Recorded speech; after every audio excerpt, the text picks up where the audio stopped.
Hello everyone, this is Dawn Richerson here in the Soul Streams Day Retreat Center. I want to share right off the bat that this video is quite different. It is not intended for everyone in my audience. And for those of you who may have found this video Googling a particular term, welcome. I'm glad you're here. I am not an expert on what I'm about to share with you, but I've been asked to share it anyway, quite persistently, so I'm going to.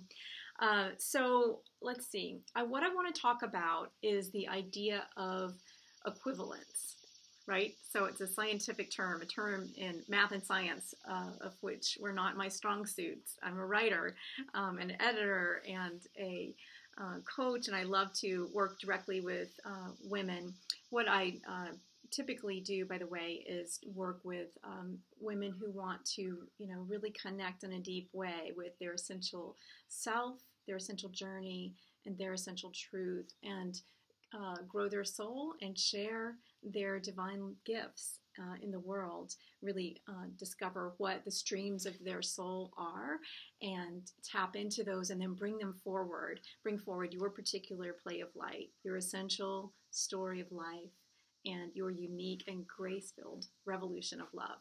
So that's kind of the context of what I do. And so to be asked to speak about the theory of equivalence, which is a math and science concept, or at least that's where I'm familiar with that term the most, is a daunting task. And so I may get some of the facts wrong here, so just bear with me and try to listen for the themes. That's really what I've been asked to convey to you. So who's this video for? This video is for anyone who is seeking to understand the concept of equivalency in terms of a divine relationship. And many out there refer to this as a twin flame dynamic. I do think that this is also a concept that would apply to some soulmate relationships. And in general, I think it's a great idea for us to remember and connect with this idea of equivalency within us, within your soul self. So that's where it will relate. If you are in my audience but do not resonate with the rest of this or don't understand what I'm talking about, that's fine. And feel free to click off and move on to the next video or connect with me in a different way. So this came from a dream, actually. I've had a series of dreams, actually, and on this idea of equivalent. Now, here's a funny thing. I wrote it down because it was so persistent in the dreams, and I kept writing it down, equivalent. And so the emphasis on the valent. And I think that was intentional so that I would finally go look it up, right? And see, what is this valent thing about? I vaguely remember the concept from high school science. And so the word equivalent means of equal value, of equal amount, of equal function, or of equal meaning. And it really implies this idea of a counterpart or a parallel. And so definitely resonates for me in terms of this idea of an equal partnership, and one that is where you are bringing forth in a very strong way your very different but complementary gifts for a larger purpose. So that's what equivalent or equivalent, as I was pronouncing it, means. In science, valence is the amount of power that an atom has, and it's determined by, if I understand it correctly, by the electrons that the atom will gain or lose or share when it forms a compound. So it's the dynamic, right? The change, the way that atomic structure changes based on the electrons that are either attracted outside of itself or drawn, or it's attracting, it gains electrons from another system, or they are shared in a compound. So that's sort of a very, very basic understanding of what valence is in science. So equivalent means, equivalent, as I was saying it, means equal power, equal function, equal meaning, equal amount. It's a counterpart or parallel equal to the original. So in math, let's just look at a different area to see if we can kind of all get on the same page. Because if you really look at these, it's the same principles that are at work here. So in math, an equivalent fraction. Let's go back to elementary school math for a moment. An equivalent fraction is, say, like you have 1/2, 3/6, 2/4, 8/16. Those are all equivalent fractions because if you reduce them, they all equal 1/2. And they are different forms. And so they look different. They look like different numbers to us. 8/16 does not look like 3/6. It just, unless you're super wizard at math, you don't necessarily connect those, and the bigger you get, right? So it's unique expressions, same thing, different packaging, right? And so the numbers look and are expressed differently, and yet they mean the same thing. So back to science. So Einstein's theory of relativity said that, and I'm again very much simplifying this, but said that mass and energy are equivalent. They're the same thing, different packaging. So E equals mc squared. Energy equals mass times the speed of light. C is the speed of light squared. And so the idea or the concept as I understand it is that even things in very matter, that is in very small packages, this chair I'm sitting on, that chime in the background, the wall, all of those have stored energy. They are energy. Everything is energy. And so when you have, so even small amounts of energy hold enormous power. There is power contained, reserved, conserved within those systems, those forms. And it's just a form, but it's energy at the core. And in terms of system energy, I'm looking at my notes, by the way. So, because I will not remember all this. In terms of system energy, the mass of a system times the speed of light, it's more than meets the eye, right? When it is expressed, released, it's enormous, and it has great transformative power. And so things are not always as they seem or as they appear. Something can appear to be the same as everything else, but in fact, it can be expressed in energy, and it can surprise us sometimes. So back to math, I wanted to add one other thing. In math, there's this thing called the properties of equality, I believe, or equivalence. I'm not exactly sure there. But there are 3 principles: reflective, symmetric, and transitive. And go Google those if you want to know more. But essentially, the reflective is, A equals A. I equals I. It's just saying a thing is itself, right? Is equal to itself. Kind of obvious principle, but I'm sure that it's important in math, right? And then there's the reflective. If A equals B, then B equals A. And so while the packaging may look different, the people, the places, the things may look different, they are one and the same in many cases, where A equals B, B equals A. So the way that pertains to me or the information there for us to receive in terms of these divine partnerships and relationships is that when we see B, we're A, and we see B, and we see this person that just, opens our heart wide open or blows our mind, or we admire is too small of a word, but just, absolutely adore and treasure and cherish what we see reflected in this other person. It is us, right? It is a reflection of us, because in a twin flame relationship anyway, A and B are equivalent, equal, and what we see reflected in the other is ours to receive and or represents. If it's the flip side, like we don't so much like it, it represents something that is showing itself to us to be healed, integrated, made whole, released, or various other things. And so that reflective quality is also really important. And, it's a both and. So if um, it's shared opportunity for, and not just for those two individuals. This is the beauty of this kind of dynamic or relationship, is that, and I do believe that, by the way, that this gets mirrored in other kinds of relationships as well.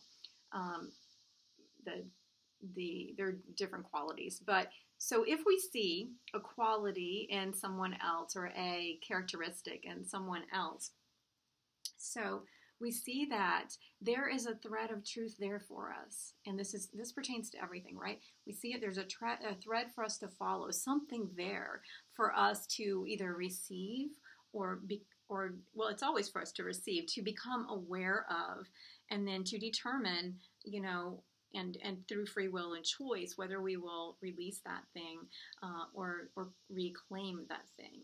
So I hope that some of that made sense. We're going to move on from the science and math. Yay! I know you guys are so excited here. So I wanted to just say one other thing about that I really realized in thinking about this and contemplating it before I made this video, was that the result of the energy being released from any of those situations I've just mentioned, or when these two come together, can be enormous, and the end result and the goal in these kinds of twin flame relationships anyway would be radical transformation, and made possible by that third variable, the speed of light, God, the power of God, the love that is the very fabric of all that is. And that's my take on it anyway. And I'd be interested, by the way, in any of you that are watching this. I'd love to have some conversation around this. So leave me a comment. So we are here, those of us who have been called into divine partnerships, whether that that is something where we have an active union, or whether we are on working independently on bringing our soul purpose forward to the best of our understanding, but don't necessarily have that unified, cohesive partnership in the physical at this point. It's still there, for one thing, because it's happening. It's happening whether the two are united in physical form of any kind, or whether they're operating very independently. There's another scientific principle here that's really, really talked about a lot that, again, I'm blanking out on, but it's that thing that they study all the time where the two mirror each other. So we are here, those of us called out for this this specific purpose, to essentially embody love in this time and place. And all of us are called to do that in some form or fashion, but those of us who are who feel a resonance with this divine partnership concept, and it's not a concept, it's a reality. When those of us who do feel a resonance with that, I think, are here to birth new worlds, a new earth, heaven on earth, the unshakable kingdom that begins right here.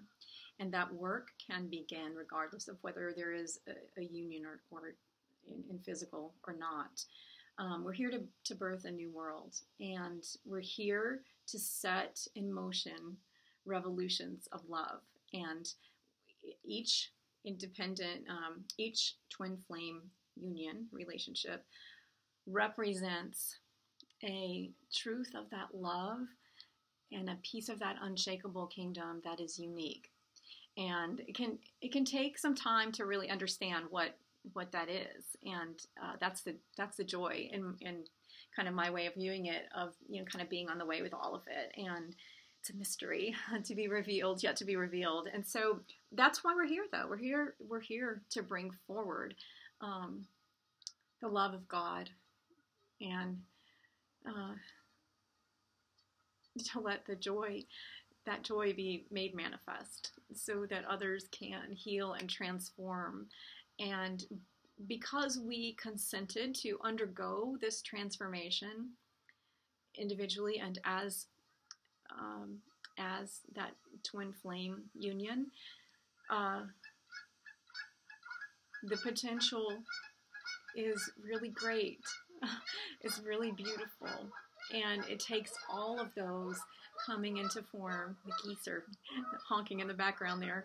It takes all of those representations, those individual unions and pieces coming into place for there to be the true experience of a healed, whole world restored to its rightful relationship, where all of the beings in that world are existing in a state of harmonic convergence, of absolute peace and rest, because rest is at the center of restoration.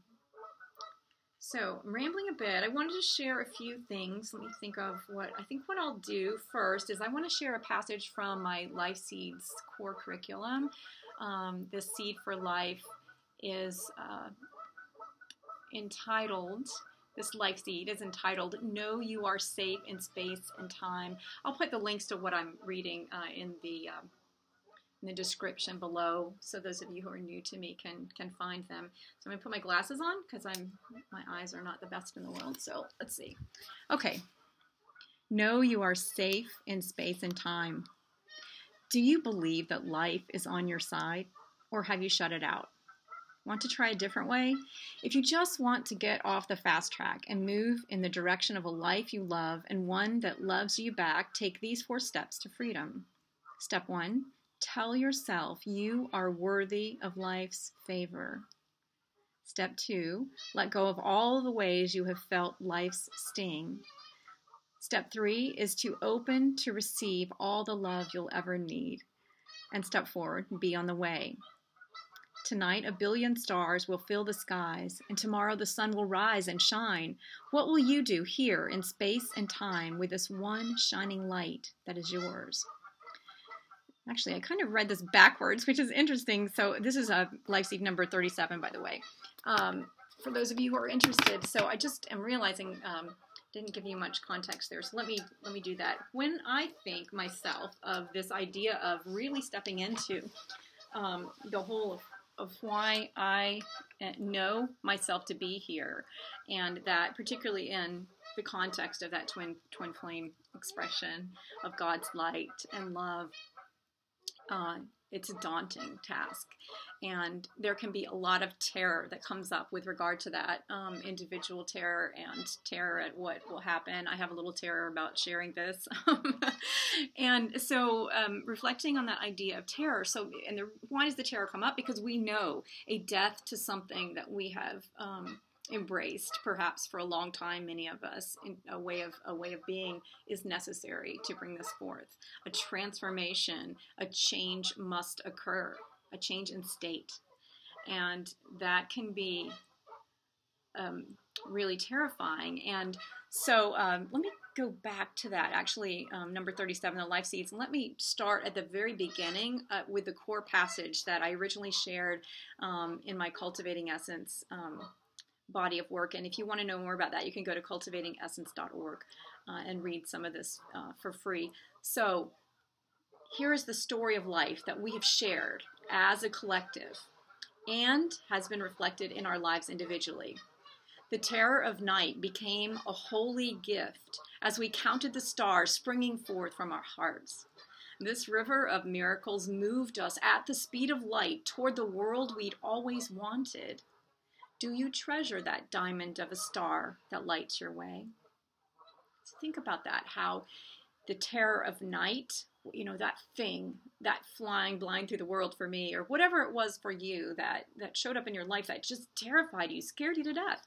It might have been associated with meeting your twin flame for some of you. It may have been something else, a moment of recognition or realization that came that really scared the pants off of you. And for those of us who have been on this journey long enough, we see how that was turned to a holy gift, or what I call a holy gift here in this part of the story of life. And if you aren't there yet, by the way, stay with it. Stay with it. And I'm going to take you back to some ideas I'm going to read a little angel part at the end that will talk about how we might meet that terror. So the text that I originally was given to me to share through the Cultivating Essence core passages was called The Speed of Light. And it says this: "A billion souls have come and gone. Who are you to say that not a single one of them burns in midnight sky for you? Should you cross your arms, close your eyes, and choose to walk alone, your diamond of a star that lights your way is, of course, lost to you, and the song you are meant to sing is swallowed up before you've learned its tune. You are safe. Uncross your arms and open your heart to all you are deserving of, just because you are. Practice this a little at a time until the day you can hold your palms open to the earth, releasing any pain you have experienced, and then turn them toward the sky and receive all the love you'll ever need. Stretch your hands out and touch the life of another who may or may not see you there. When you do, remember, we do the same for you. We are loved. We are so loved. And those of us who, know we are here to bring forth something that feels, a little bit too big and or like we're not up to the task, we are supported in all ways and always. We are absolutely supported and loved. So let the light in and return to that assurance and that knowing that you are not alone, and that the representation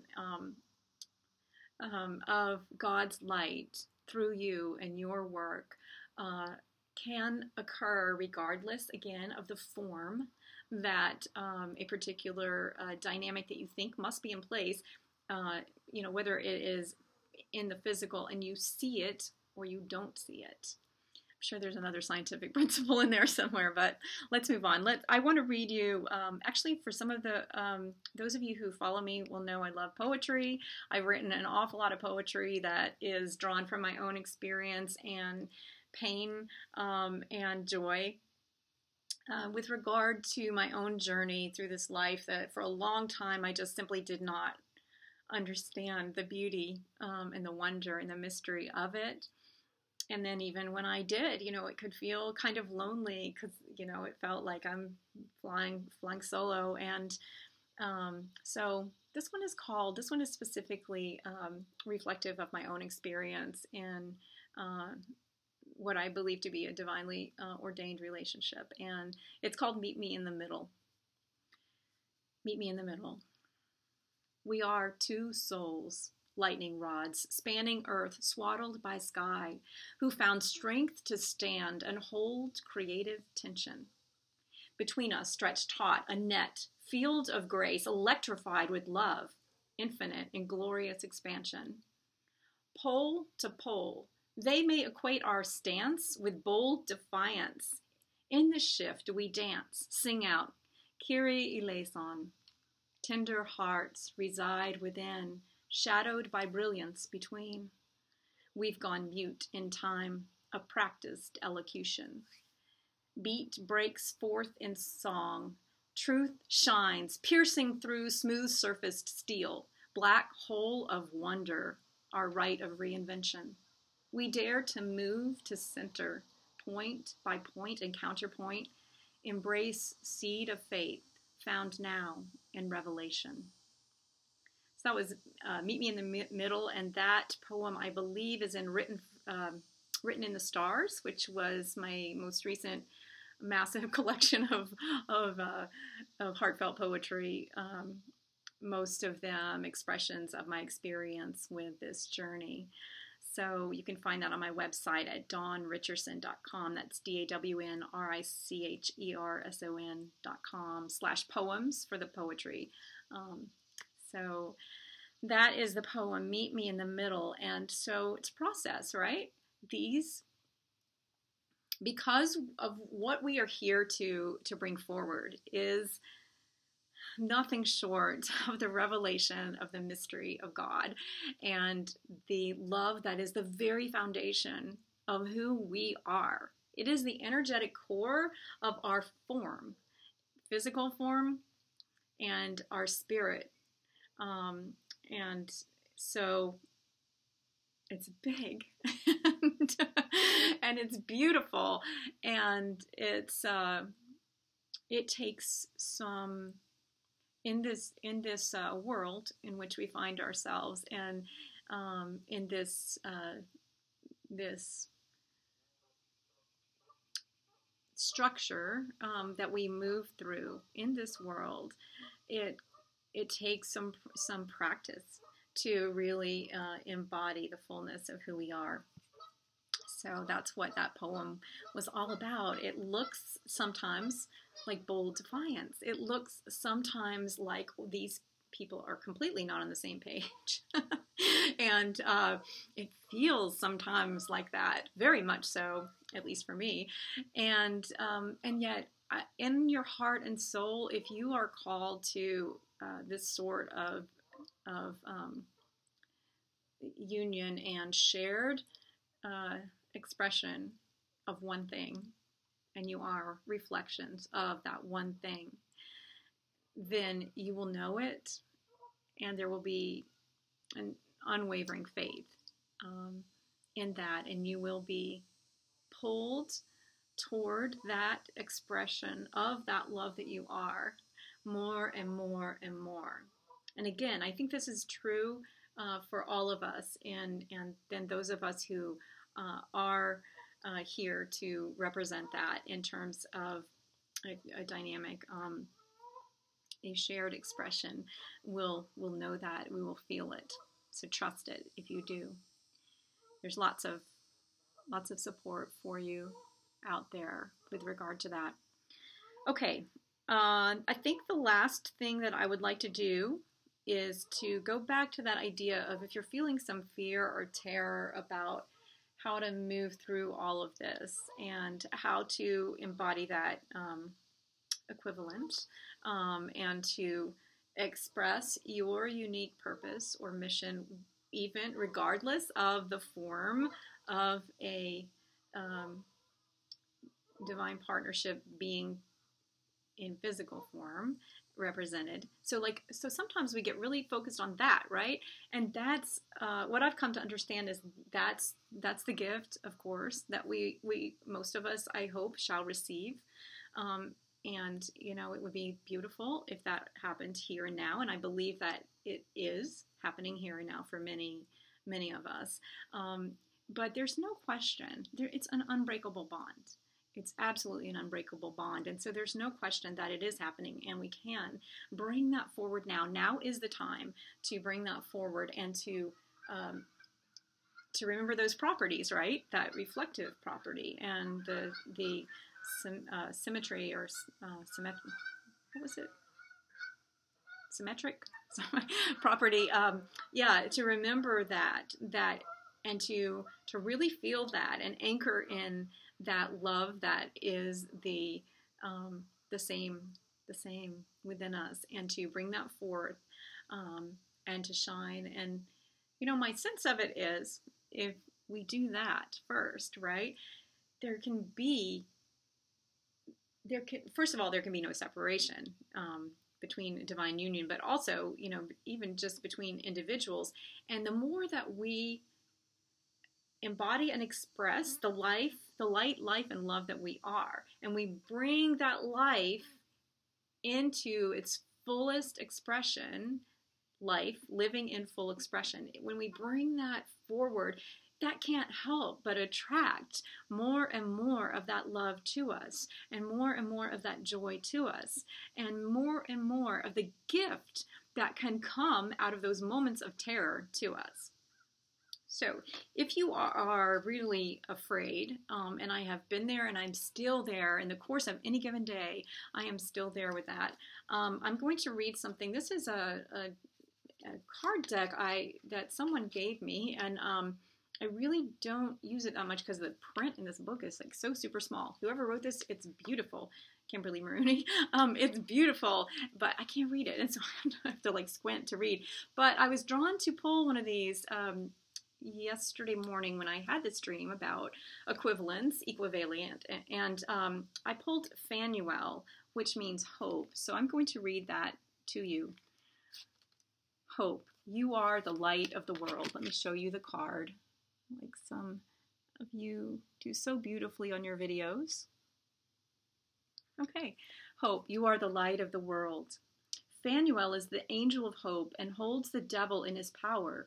Hope is a feeling of trust and a desire for good, accompanied by the assumption that what you desire is attainable.